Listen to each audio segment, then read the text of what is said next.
Okay, so we're going to do a quick review of some probability concepts. So these are the items I want to explain. The ultimate goal is to get a good hang of this so that we can start randomized algorithms. Alright, so first we have a random experiment. A random experiment is an experiment where we cannot predict the outcome. In other words, the outcome is completely random. For example, tossing a fair coin. We know that there are two possible outcomes, heads or tails, but we cannot predict which one is going to come unless we really toss a coin. Another example is rolling a fair dice. So dice is like a cube with some values on its faces, 6 faces. Alright, so these are two popular examples and I will be using them as our running example to illustrate these concepts. Okay, the next thing is sample space of a random experiment. It is simply the set of possible outcomes. So in this case, the sample space is heads or tails, whereas in this case there are 6 possible outcomes, either a face with value 1 or 2 or 3, etc. So this is the sample space. Next we have event. Alright, so event examples for event are getting a heads is an event while tossing a coin. Getting a tails is an event. Okay. Getting heads, getting tails, these are examples of events. Here, getting a face with value 3 is an event. Getting a face with value 4 is an event. Or getting, let's say 2 or 5 is an event. Not getting, let's say 4 is an event. Getting an odd face like 1, 3 or 5, that is an event. Alright, so all of these are examples of event. So formally speaking, an event corresponds to a subset of the sample space. Next we have probability or probability of an event. It is simply a measure of the chance of that event happening. And as we know, this is a quantity between 0 and 1. So the probability of getting a heads in the case of a fair coin is half, which is the same as probability of getting a tails. Similarly here, in the case of a fair dice, probability of getting a specific face is 1/6. Here probability of getting one of these two options or one of any two options is 2/6. Probability of not getting a specific face is 1 minus probability of getting a specific face, that is 1/6, that is 5/6. Similarly here, there are 3 odd faces, so the answer is 3/6. Okay, so that is what is probability. Okay, so next we have random variable. Alright, so I'm going to use x to denote our random variable.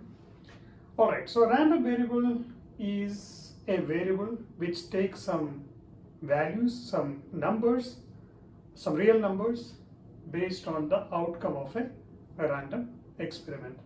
In some sense, it is a way for us to map the items in the sample space to some real numbers. So once we have some real numbers, we can do some math, and that's the main idea. All right. So essentially, a random variable is a mapping from the items in the sample space to real numbers. Okay, so that's a formal definition. And what I mean by this is the following. I can define my random variable x as follows. Okay, so one thing to remember is it's up to us how we want to define our random variable. Okay, it's totally up to us how we want to define. But the question is our definition useful? Okay, so ultimately we want to use this definition and solve something.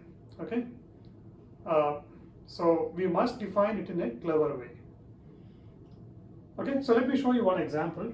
I can define my random variable as x, where x takes the value if I get, let's say, heads, and takes the value, let's say, -1 if I get a tails. This is one way to define.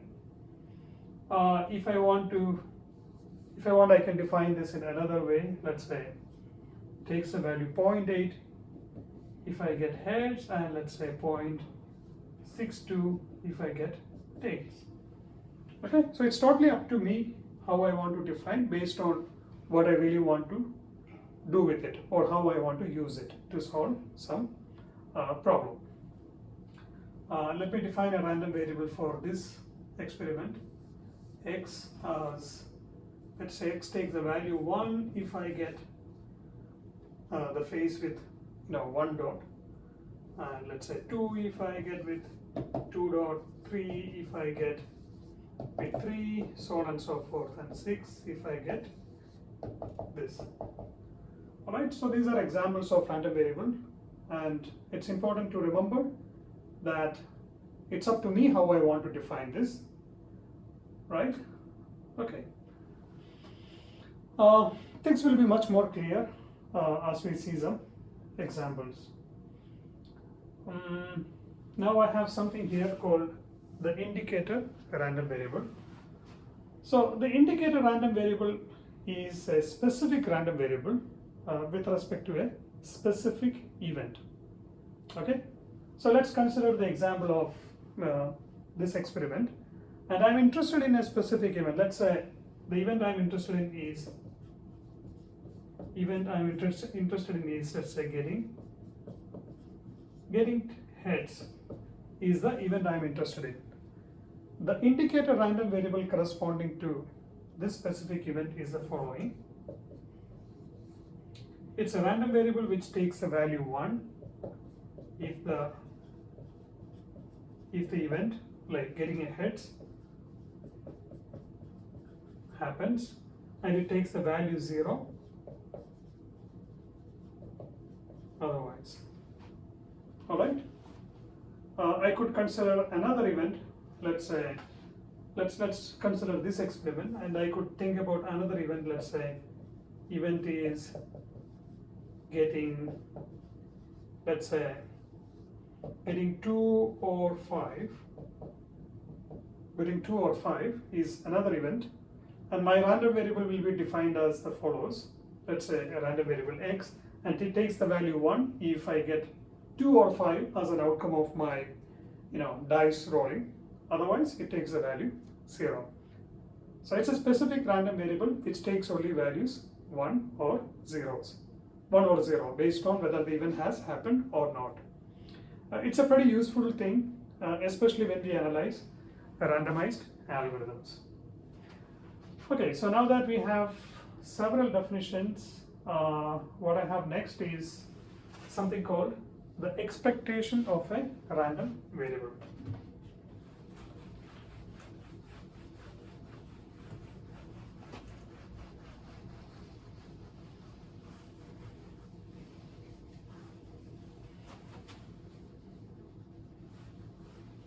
Okay, so what I have next is the expectation of a random variable, and usually we denote this by E of x, and the definition is the following. What is the probability of this random variable takes a specific value I? Okay, what is the probability? You multiply this probability with I, whatever I is here you multiply, and you sum this over all values of I. This is called the expectation of a random variable. So let's bring back our previous random variable. Let's say x takes the value, let's say 1 if I get heads, and let's say 0 if I get tails. So what is the expected value of x in this case? It is 1 multiplied by,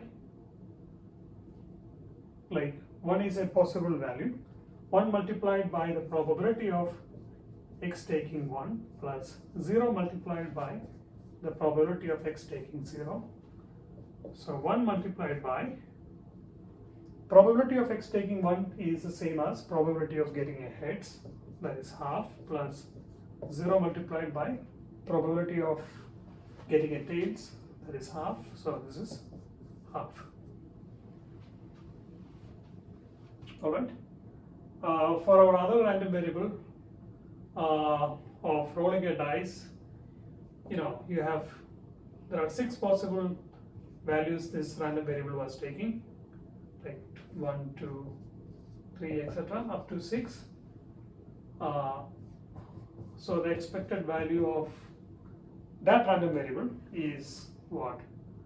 The probability of getting this multiplied, so 1 multiplied by the probability of getting this face with value 1, that is 1/6, plus 2 multiplied by 1/6 plus 3 multiplied by 1/6 plus etc. 6 multiplied by 1/6. So it's the same as 1 plus 2 plus 3 plus up to 6 divided by 6. This is going to be 7 by 2 or 3.5. Alright, so that's called the expectation of a random variable. What it really means is the following. The real meaning of expectation is the following. Suppose you do this random experiment n times. Okay, so each time this random variable is going to take a value. So collect all of those values and take the average. Okay, and the idea is the following. The value of that average when n tends to infinity, where n is the number of times you repeat this random experiment, is what is this.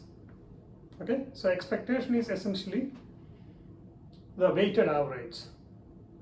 When is the weighted average when the number of times you do the experiment tends to infinity. Okay, so that's called the expectation. So what I have next is an interesting property of expectation. It's called the linearity of expectation.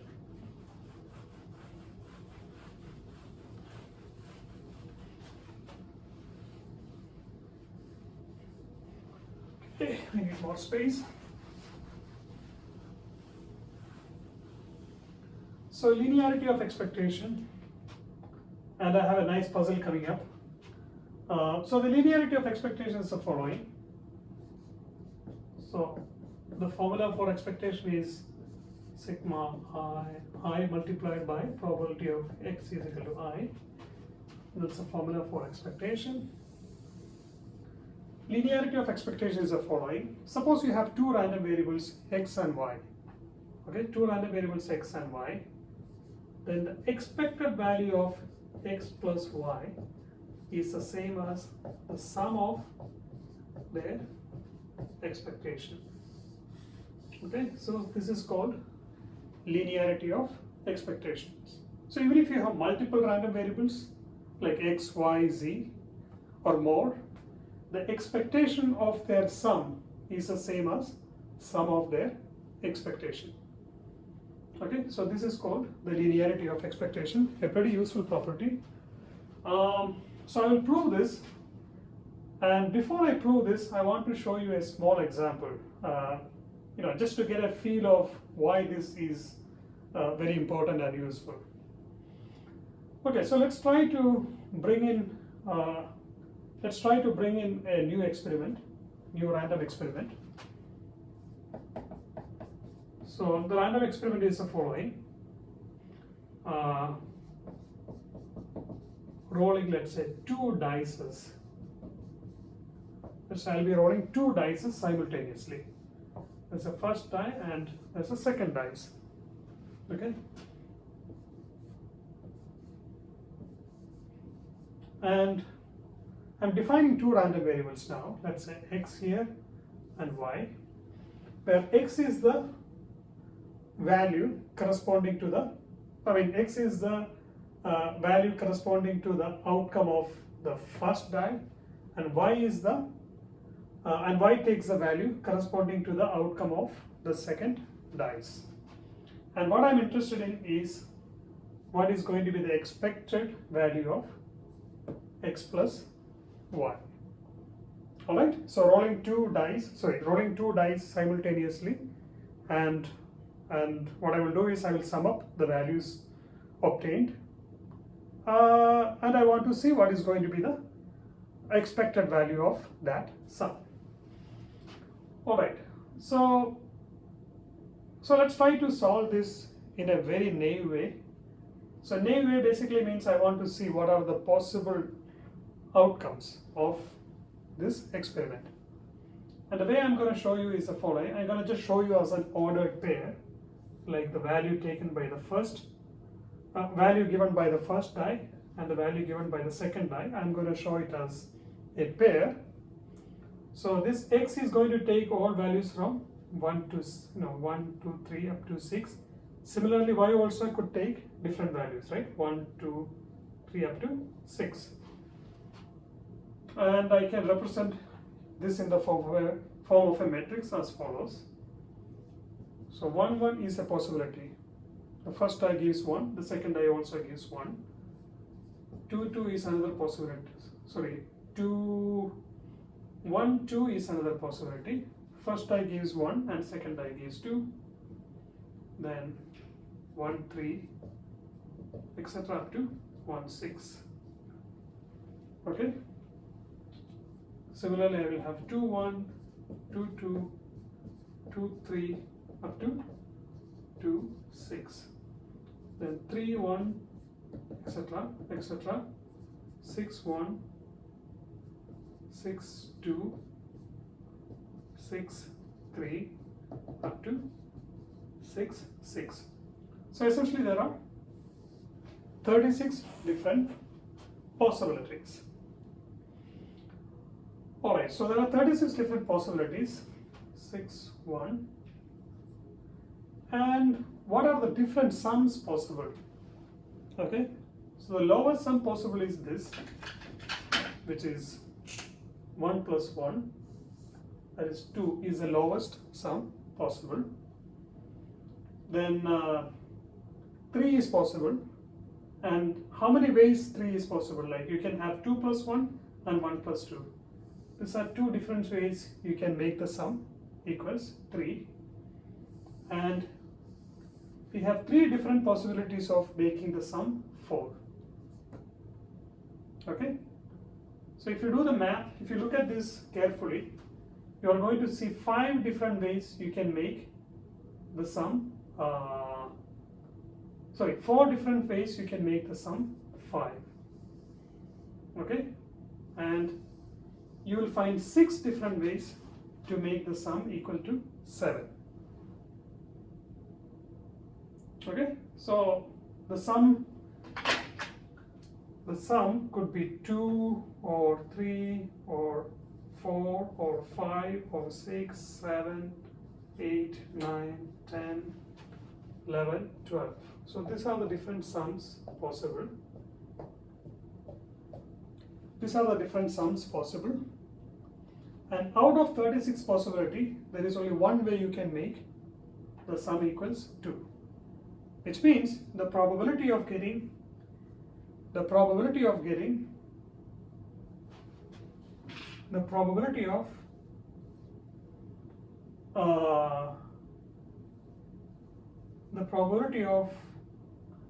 the sum being 2 is 1 out of 36. The probability of sum being 3 is, there are only 2 possibilities, so it is 2 out of 36. Then this is going to be 3 out of 36. This is going to be 4 out of 36.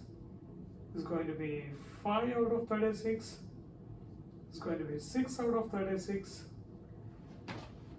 6 is going to be here, the diagonal, then 7 is going to be the one which is just below, okay, and you will see that there are going to be 5 possibilities to make the sum equals 8,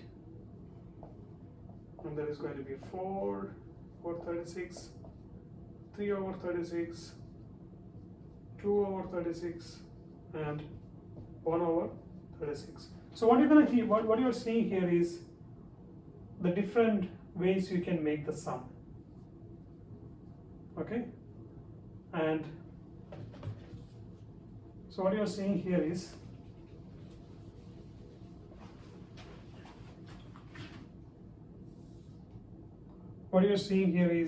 the following: some different values I, the probability of x plus y equal to I.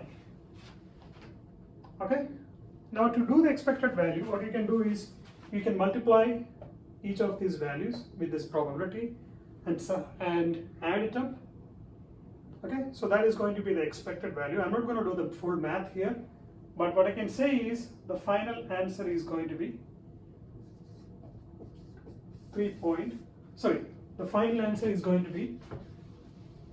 final answer is going to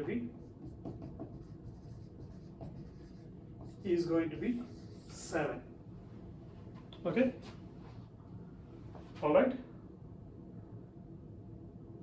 As you can see, I had to do a lot of math to get it up to this value 7.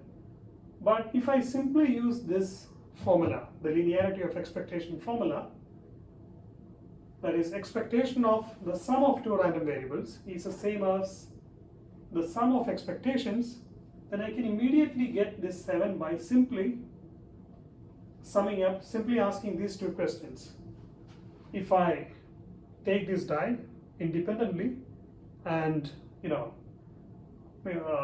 roll it a few times, what is going to be the expected value? And I have already showed that that is 3.5. Similarly, the expected value of I is also going to be 3.5. So 3.5 plus 3.5, it is 7. Okay, so without doing all this heavy math, I can get this 7 right away. Okay, so that was just a small example to illustrate why this linearity of expectation is very useful. So let me just prove it anyways, formally, so that this is complete.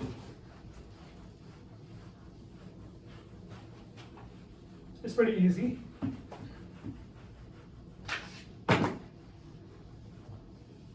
All right, the proof is the following.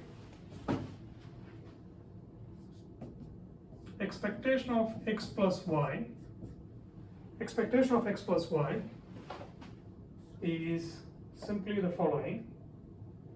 I'm going to use I for x and j for y, multiplied by the probability of x takes the value I and y takes the value j for all I, j. Right? So this is the main formula. This is the basic formula, right? No, it's the same thing as this, right? I just use two variables. Now if I expand this, what I'm going to do is the following. I'm going to break it down into two summations, I, j, I multiplied by probability of x equal to I and y equal to j plus I, j multiplied by probability of x equal to I and y equal to j. Okay. So something to keep in mind is the following.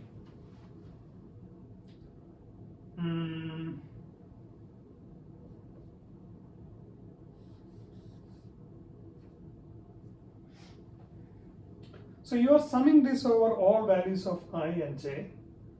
So what I can do is perhaps I'll put this I here,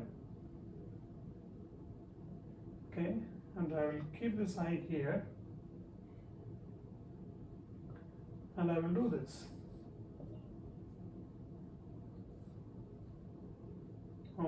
Probability of, you fix x as I and y you fix as j plus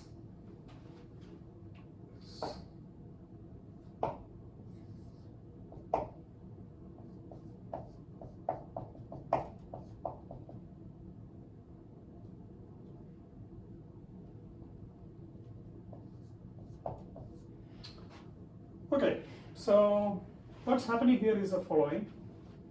Look at this. I want you to have a careful look at this summation. You're fixing the value of x equal to I, and you're fixing the value of fixing the value of x equal to I and fixing the value of y is equal to j, and you are summing this over all values of j. It actually means you fix it and you sum it. All the probability means what? You can almost ignore this j. Okay? So this quantity, you can replace it with P of x equal to I. Similarly, here, you are fixing the value of y as j, then fixing the value of x as I, but you are summing this over all values of I. Therefore, I will have almost no effect, right? So this quantity can be simplified as probability of y equal to j. Now what you can see here is the following. Sum I here, P of x equal to I. This is the same as the expectation of x. So we got the first term. Here there is a j, and probability of y is equal to j. So, which is the same as this equation, but instead of x it is y, and instead of I it is j. So therefore this is expectation of y. Alright, so that's a proof. So linearity of expectation. Okay, so now let's try to solve a fun puzzle. It's a famous puzzle called the hiring problem, and that will give us some idea on why these things are important.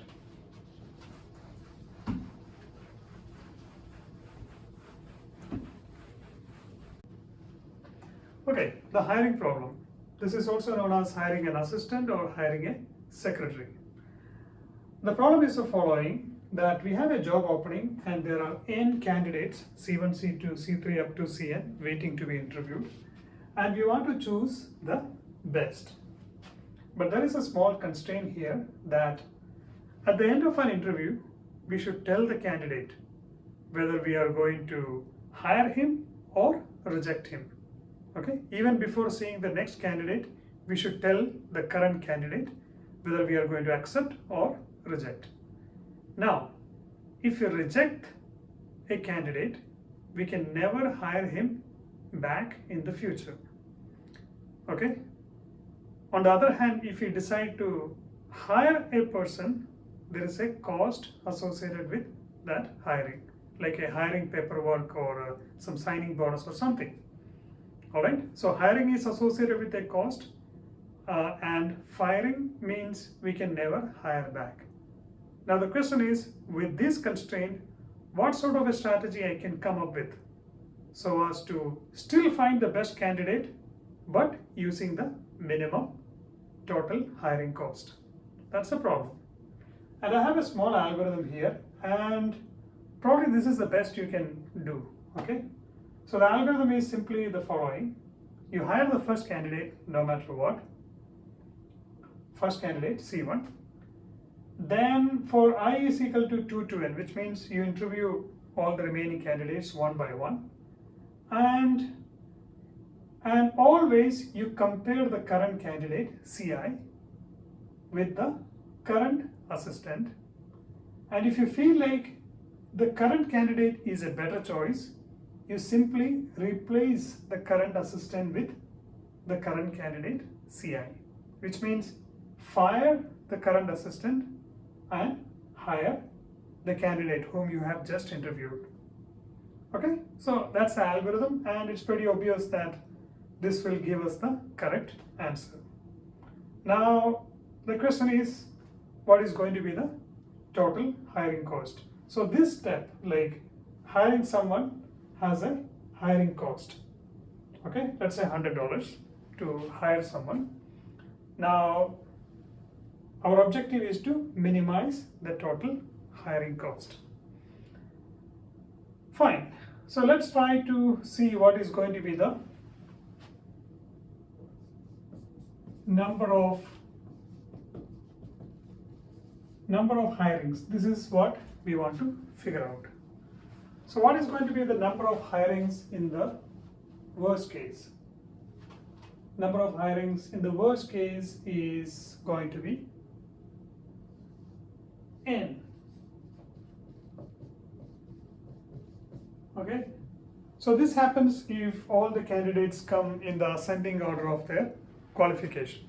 We'll be just hiring the first guy, then we will replace him with the second guy, then we will replace the second guy with the third guy, etc. So essentially we'll be just hiring, firing, like N hirings and N minus 1 firings. So that's the worst thing that can happen. Yeah, and the best case scenario is that the best guy comes first. In that case, we will just hire the first guy and we will not hire anyone else. That's the best case scenario. But the worst case, the number of hirings could be as high as N. All right, so now what can we do to bring down this value? It looks like there is nothing much we can do in the worst case. Okay, no matter what you do, there is going to be an input that can screw up your algorithm. Okay, so this is a nice example where worst case analysis is not that meaningful. Okay, great. So at this point, I want to propose a new algorithm. The new algorithm is the following. Instead of calling these candidates one by one in whatever order is given, you just call them in random order, okay? Or maybe just shuffle all the candidates first, then you call them one by one, which means call them in a completely random order.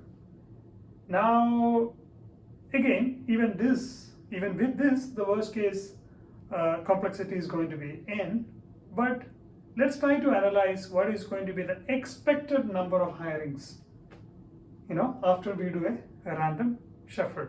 So my algorithm is the following.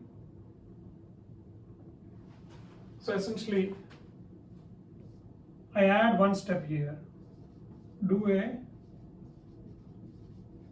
random shuffle first, then you call them one by one and just follow the same procedure. And what I'm interested now is what is going to be instead of the worst case number of hirings, I'm interested in the expected number of hirings. All right. So for that, let me introduce some random variables. So these are some random variables I'm going to introduce: x1, x2, x3, etc. up to xn, in such a way that xi is 1 if Ci is higher and 0 otherwise. Okay, so xi takes the value 1 if the ith candidate is hired, otherwise 0. So this is an indicator random variable.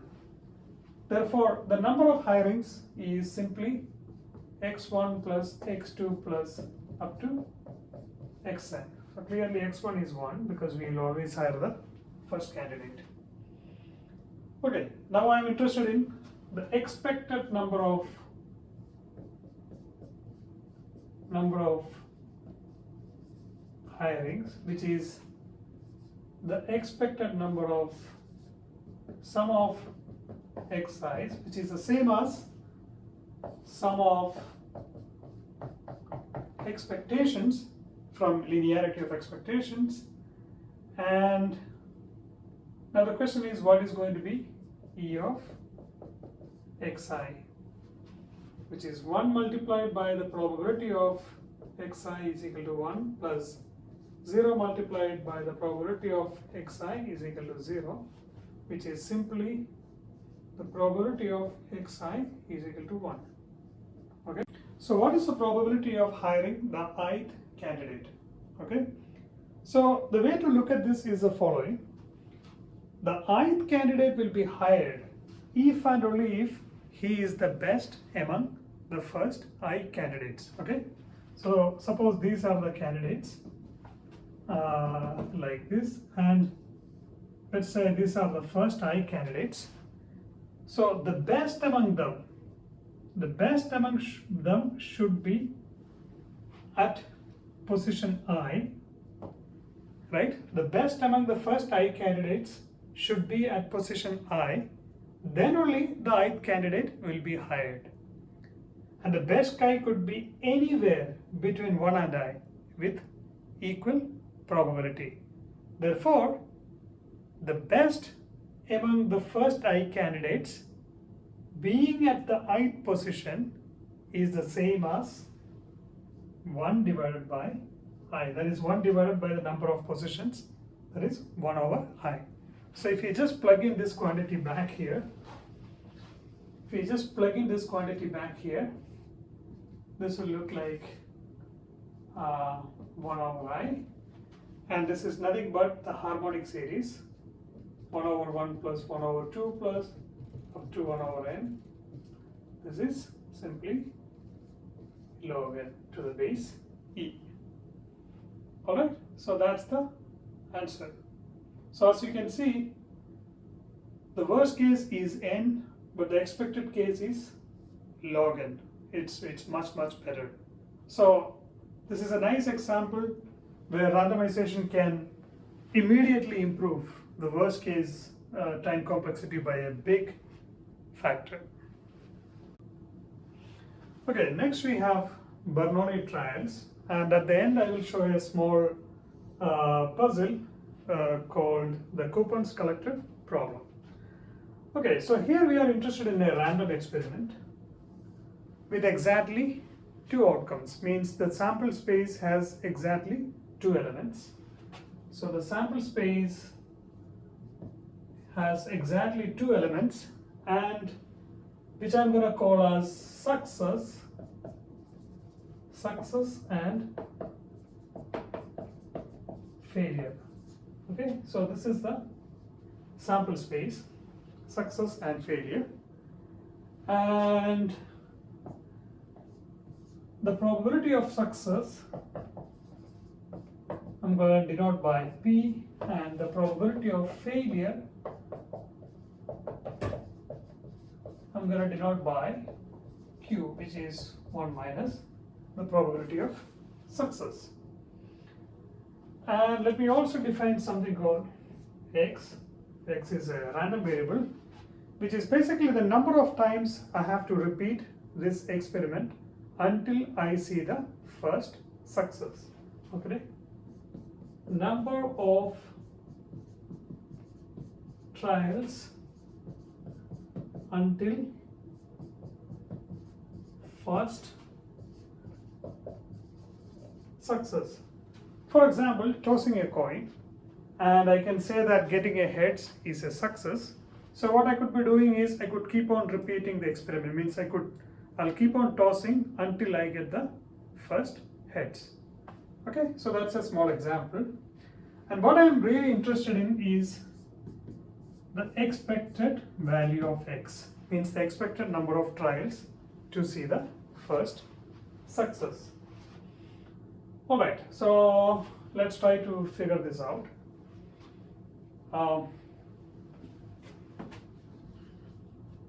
This is simply for all values of I multiplied by the probability of x equal to I. Alright. So probability of x equal to I means you should find the first success in ith trial, which means all the trials before I. That means the first I minus 1 trials must be failure and the ith trial must be success. So probability of xi is equal to I means the first trial, second trial, third trial, all trials up to I minus 1 should be failure. So that means which is q raised to I minus 1. That is the probability of first I minus trials being failure, and the last trial, that is the ith trial, must be a success, which is p. So we can just plug in this value here. I multiplied by q raised to I minus 1 multiplied by p. Yeah, so now we just need to just like get a closed form equation for this, and let's try.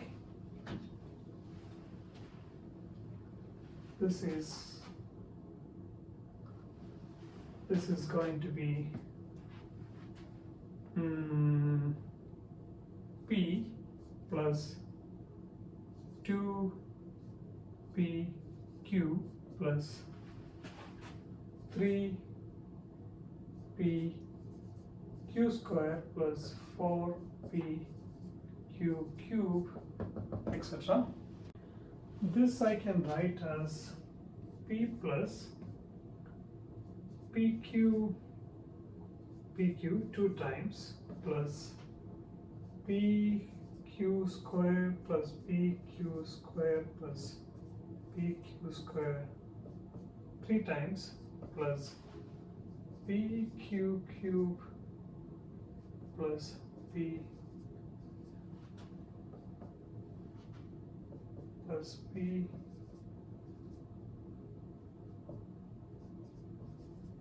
four times, etc. So what's going to be the sum of the first row? If I take p outside, that's going to be 1 plus q square, etc. Okay, the second row I can take pq outside, then this will be again 1 plus q square, etc. From the third row, if I take pq square outside, it's going to be 1 plus q square, etc. From the next row, I can take pq cube, then again the same thing. Okay, so it will continue. So I can further simplify this. I can take p outside from everything, right? Then 1 plus q square, etc. is common to over. Now there is a 1 for the first one, then there is a q in the second one,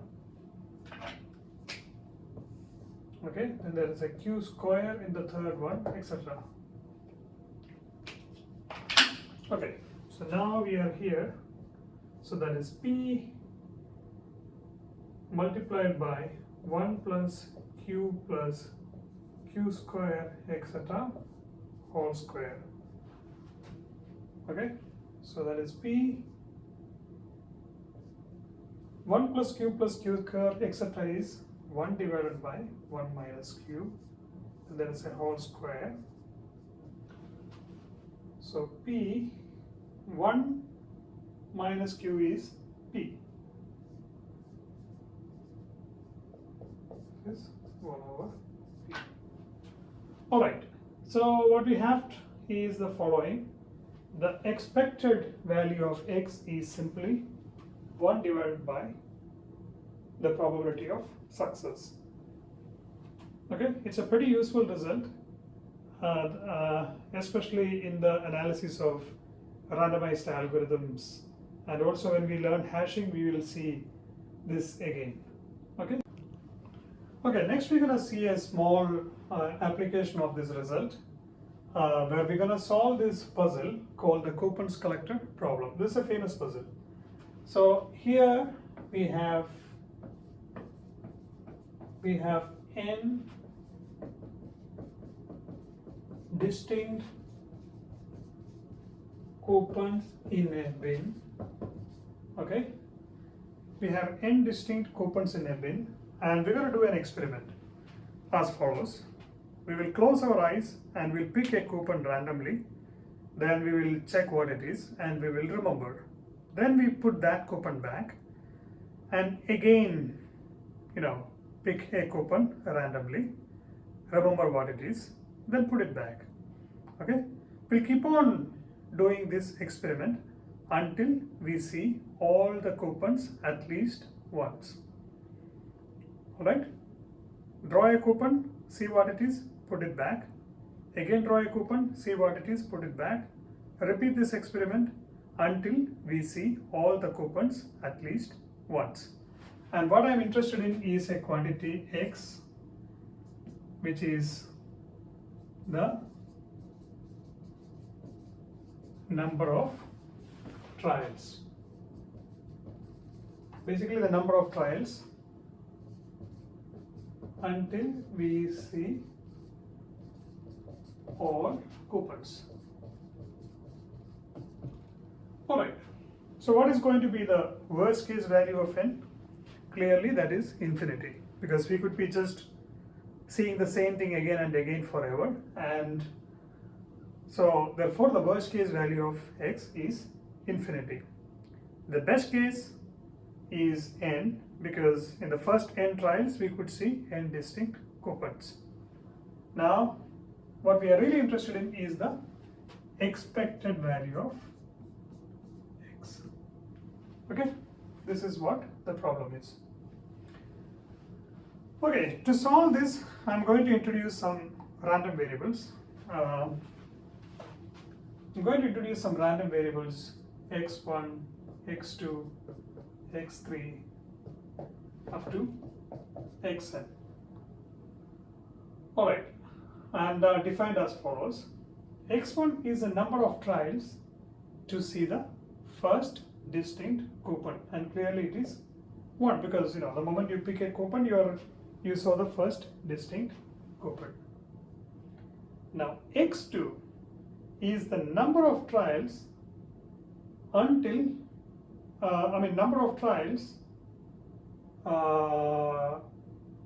to see the second distinct coupon from the time you have seen the first distinct coupon.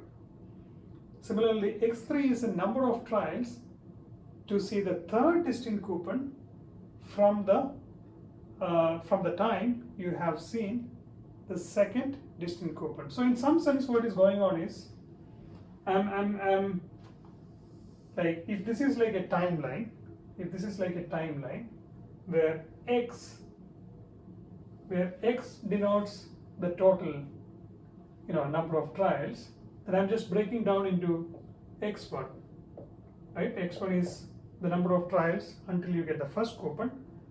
From this moment, how many trials you have to do to get the second distinct coupon? That is what is x2. Then from this point, how many times you have to repeat this experiment to see the third distinct coupon? That is x3, x4, so on and so forth. Okay, then you have xn. Therefore, what I can say is x is the sum of x1, x2, x3, etc. Therefore, the expected value of x is simply the expected value of x1 plus the expected value of x2, etc. Alright. So now that we are here, all I need to figure out is what is going to be the expected value of xi. Okay, so to compute this quantity, I can view this whole thing as a Bernoulli trial.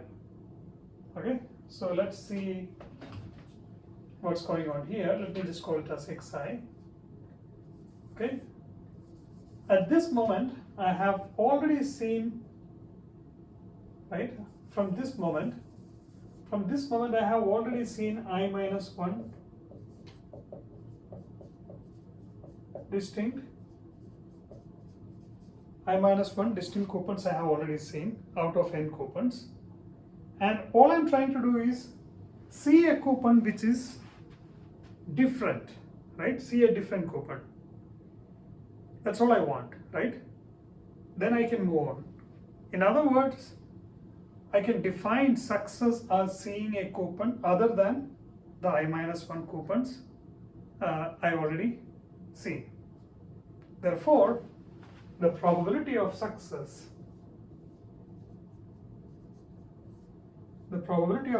is I have to see something different than the I minus 1 coupon. So therefore it is n minus I minus 1 divided by n. That is the probability of seeing something different. So how many times? So and what I'm trying to do is I'm going to repeat this until I get a success. Therefore, how many times I should repeat? If you, you can connect this with the Bernoulli trials. The number of times you have to repeat until you see the first success is 1 divided by p. Therefore, this quantity is n divided by n minus I plus 1. Okay, now all I have to do is just plug in this quantity back, which is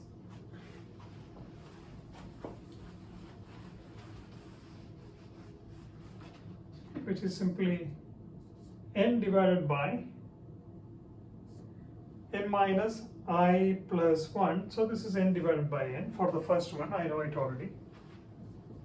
For the second one, this is n divided by n minus 1. And this is going to be n minus 2. And this is going to be n divided by n. And if I take n outside, is going to be 1 over n minus 1, etc. up to 1 over 1. So this is harmonic series. Therefore, this is n log n to the base e.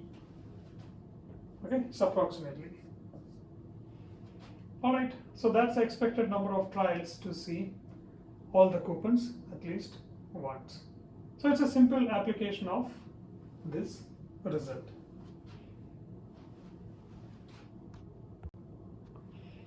Okay, next we have Markov's inequality. The statement is the following. Let x be a random variable which takes only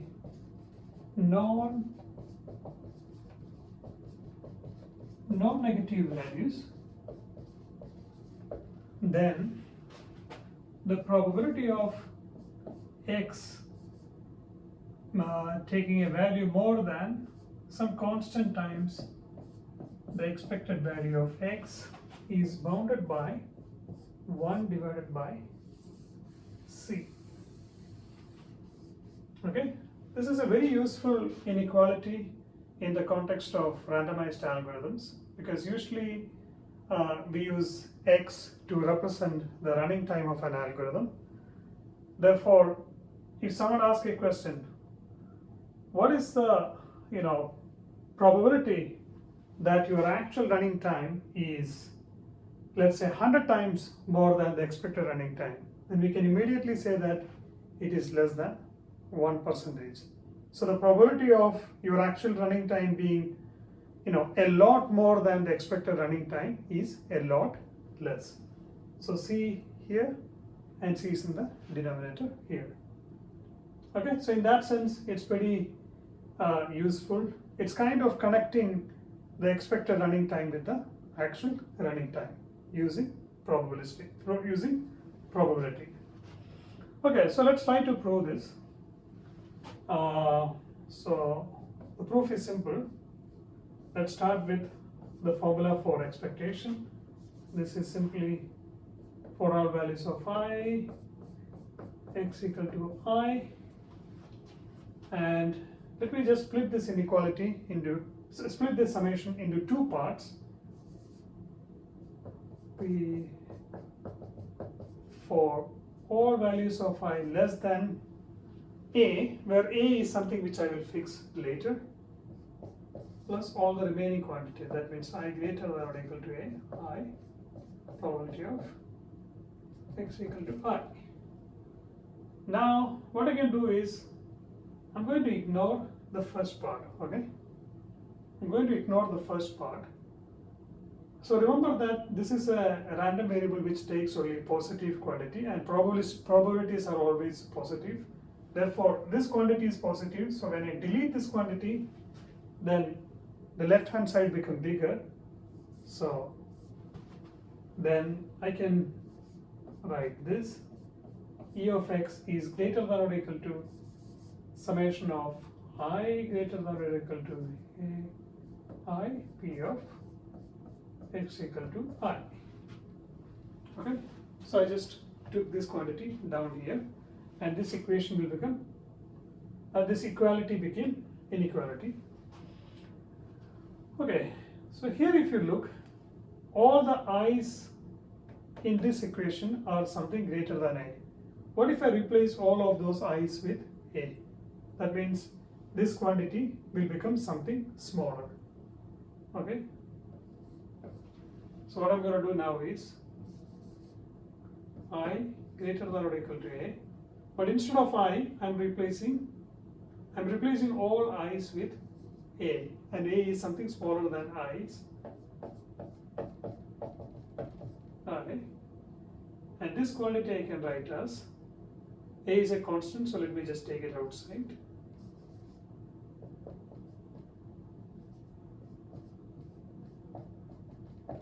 Probability of x equal to I, and you are summing up this value for all values of I greater than or equal to a. Therefore, this can be written as a multiplied by probability of x greater than or equal to a. Now if I just plug in these two things, I mean if I just like combine these two things, I can say E of x is greater than or equal to a multiplied by probability of x greater than or equal to a. Now what I can do is the following. Simply if I replace a with c times E of x, what's going to happen is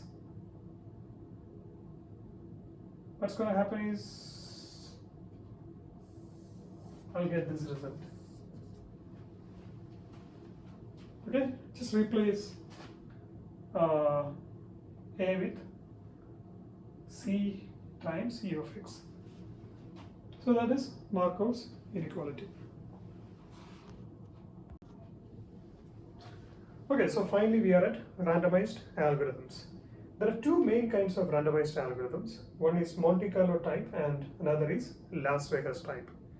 The difference is that in the case of Monte Carlo type algorithm, our focus is on bringing down the worst case running time as small as possible.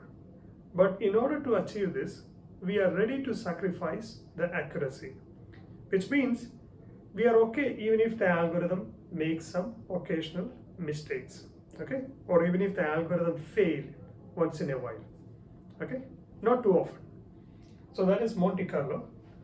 Whereas Las Vegas type algorithms means the algorithm should always produce the correct output. It should not make a mistake, but we don't really care about the worst case running time. Here the main focus is on bringing down the expected running time.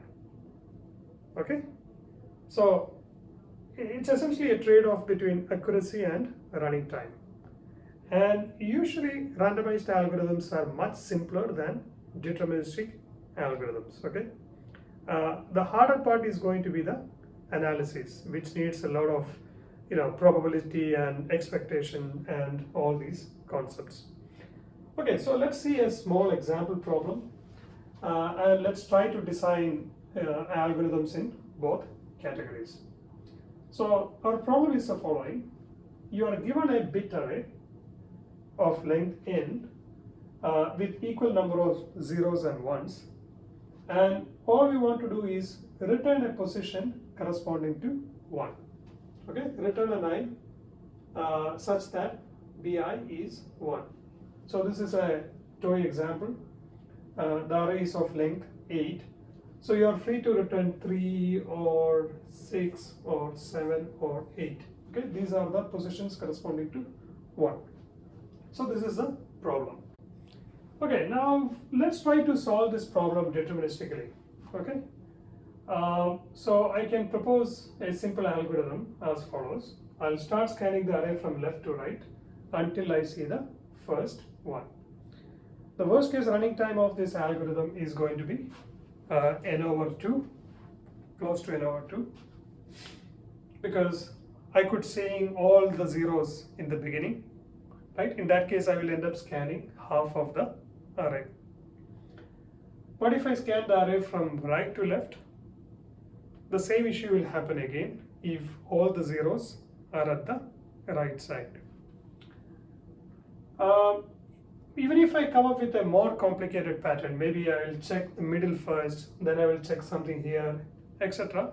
Still, we can see that there is going to be some input for each, for every algorithm, there is going to be some bad inputs that will kind of force the algorithm to look at least n over 2 locations. So in summary, the worst case running time of any deterministic algorithm is going to be at least n over 2. That means the lower bound of this problem is omega n. Okay, so that's the story of deterministic algorithms. Now the question is, how about randomization? Can we use randomization to break this lower bound? The answer is yes, and here is our first algorithm. Algo 1. Choose a position I between 1 and n randomly, then report I. Okay, so that's our algorithm. The running time is a constant, and the cool thing about this algorithm is that it doesn't even look at the input. And this is a Monte Carlo type algorithm, which means it is free to make mistakes. Okay, but the probability of making a mistake, in other words, the probability of this algorithm failing, is only half, right? Because there is a 50% chance of making a mistake, the same as probability of success. Okay, failure means producing a wrong output or not producing an output, that is failure, and success means producing the correct output. That's our first algorithm.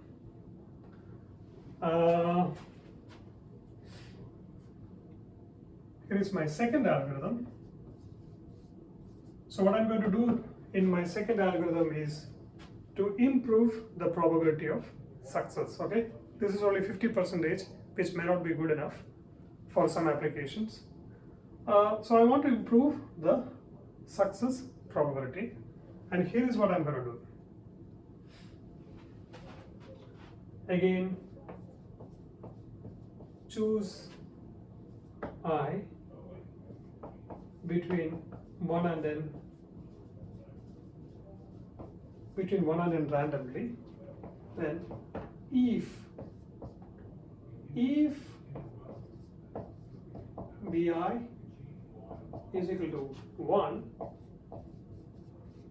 report I. Okay, report I and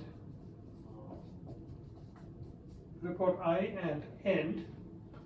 Now you repeat this step for let's say j is equal to 1 to k. Alright, so this is my algorithm. Alright, so I'm repeating this step k times. I'm repeating this step k times. So essentially choose a number randomly and check if the corresponding value is 1. If yes, you report and end. If no, you repeat it. But repeat it only k times. Now let's try to analyze the complexity of our second algorithm. The running time is O of k in the worst case. But what about the probability of failure? The probability of failure is, I claim that this is 1 divided by 2 to the k. Instead of half, it is half raised to k. Because in order for my algorithm to fail, right, each time, each of the k time, I must be getting a position corresponding to 0. The probability of that happening is half multiplied by half multiplied by half multiplied by etc. k times. Okay, so that is why you have this probability. Therefore, the probability of success is 1 minus 1 divided by 2 to the k. Okay, so and k is a number which you are free to choose. Let's try to plug in some numbers. What if k is equal to 10? So when k is equal to 10, 1 over 2 to the k is almost 1 in 1000. Okay, therefore the probability of failure is only 0.1%. So instead of 50%, 0.1%, and the running time is still a constant. Okay, and accuracy is 99.9. That's pretty nice. But if I make k as, let's say, 20, the running time is still a constant, but the probability of failure is 1 out of 2 to the 20. It is almost a million, right? So that failure probability is very small. What if I make it as 30? Running time is still a constant. 1 over 2 to the 30 is almost 1 in a billion. So therefore the failure probability is very, very, very small, and the accuracy is very close to 1. So this is a way to boost the accuracy of randomized algorithms. Okay, so both of these are Monte Carlo type, means there is a probability of failure. Now it's time to see a Las Vegas type algorithm. So that's my algo 3. Algo 3 is the following. Choose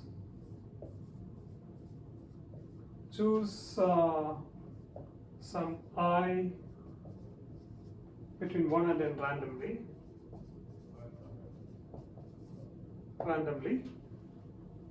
Then if I is 1, then report I and end the program. Else you repeat this procedure. Alright, so this is a Las Vegas type algorithm, and pretty easy to see that it will never make a mistake. Okay, it will keep on checking, positions randomly until it find one corresponding to a 1. Okay, so therefore this algorithm will never make a mistake. Now what about the running time? The worst case running time of this algorithm is infinity, right? Because it could happen that you will never find a position corresponding to 1. It is infinity. But what about the expected running time? So my claim is that the expected running time is going to be constant. And how to prove this? To prove this, what you can see is the following. You should view this algorithm as a Bernoulli trial. it's actually repeating a procedure until it finds success, right? So there is one procedure it is doing, that is checking whether a randomly chosen position is 1 or 0. 1 means success and 0 means failure. So it is repeating something until it finds success. So we have already seen some results when we saw Bernoulli trials, that the number of times you need to repeat an experiment until you find the first success is 1 divided by the probability of success. Here the probability of success is half, therefore the number of times you should repeat is 1 divided by half, which is 2. That is a constant. Therefore this is a Las Vegas type algorithm with constant expected running time. So just to summarize, we have a simple Monte Carlo type algorithm with a non-zero success probability. Then we improved the probability of success by repeating this experiment several times. Then to get the corresponding Las Vegas version, we essentially viewed the whole thing as a Bernoulli trial and repeated the original algorithm until it succeeded. Okay, so that's how we got the Las Vegas type algorithm. So before we stop, let me just generalize what I said.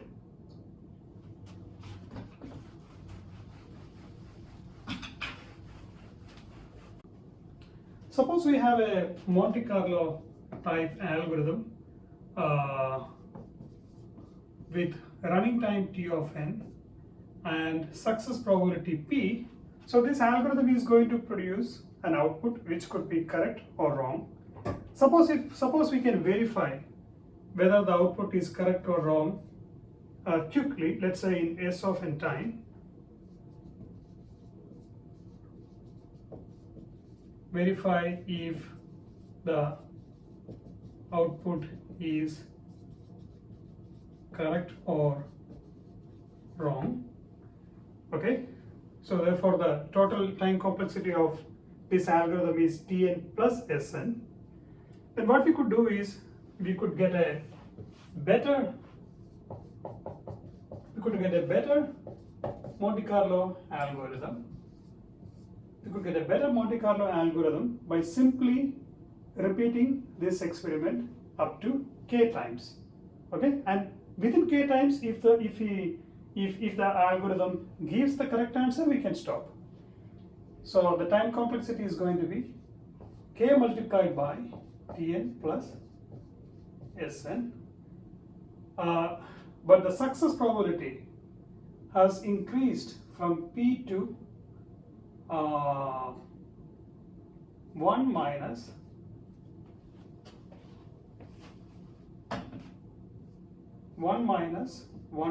p raised to k. Basically, the failure probability has reduced to this, therefore the success probability has increased to this. Instead of p, you got a better success probability. Now, if you want to get a corresponding Las Vegas type algorithm,